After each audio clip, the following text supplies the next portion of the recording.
These are pili and banaba. They are more than just trees. They are more than just leaves, flowers, and nuts. They are more than just products. For many Filipino communities, pili and banaba are at the core of their ways of life, for livelihoods, for medicine and cosmetics, for cultural heritage and identity. Pili and banaba are just two of the over 53,000 unique genetic resources in the Philippines that offer a treasure trove of untapped potential. From medicinal plants that have cured our ancestors for centuries, to biochemical compounds only found at the bottom of our oceans, the extraordinary diversity of our genetic resources holds promise for scientific discoveries and economic development. We have seen crucial policy advancements to protect the vibrant array of Philippine biodiversity, to ensure a fair agreement on research, collection, and use of our biological genetic resources and traditional knowledge, and to protect them from misuse and preserve for generations. These policies have brought us closer to our goal of protecting our rich genetic resources. But we have yet to see its full economic potential. Worse, we are facing mounting environmental and societal issues, from deforestation, droughts, and powerful typhoons to illegal trade and collection of our genetic treasures, the erosion of our cultural heritage and traditional knowledge left undocumented, adding burden to communities who are already facing threats of massive resource exploitation and looming climate risks. How do we overcome it? How can we become allies of our communities in sustainably nurturing and propagating our rich natural resources?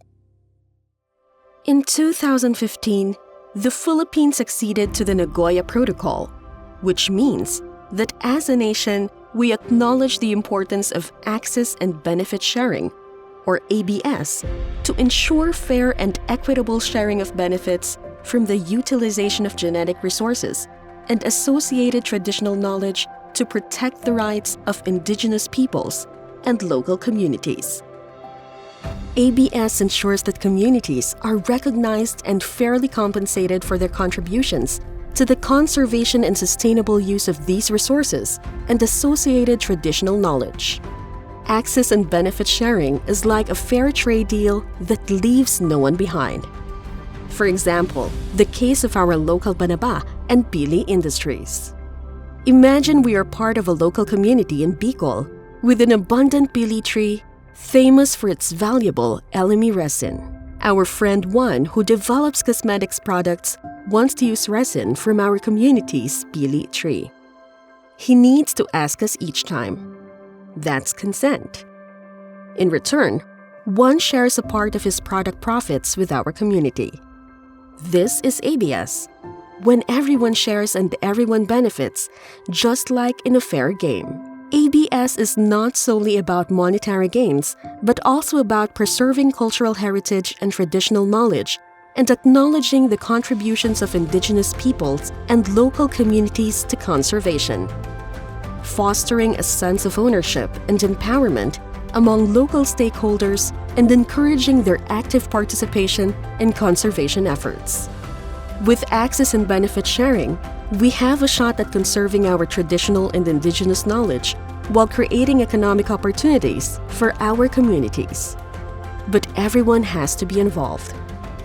From communities serving as stewards of our genetic resources, from the local and national government integrating access and benefit sharing in policy and decision-making, to research and educational institutions that provide an understanding of our genetic resources' capability to provide livelihood opportunities for our communities, and to private institutions and companies that make our products known in the Philippines and across the globe.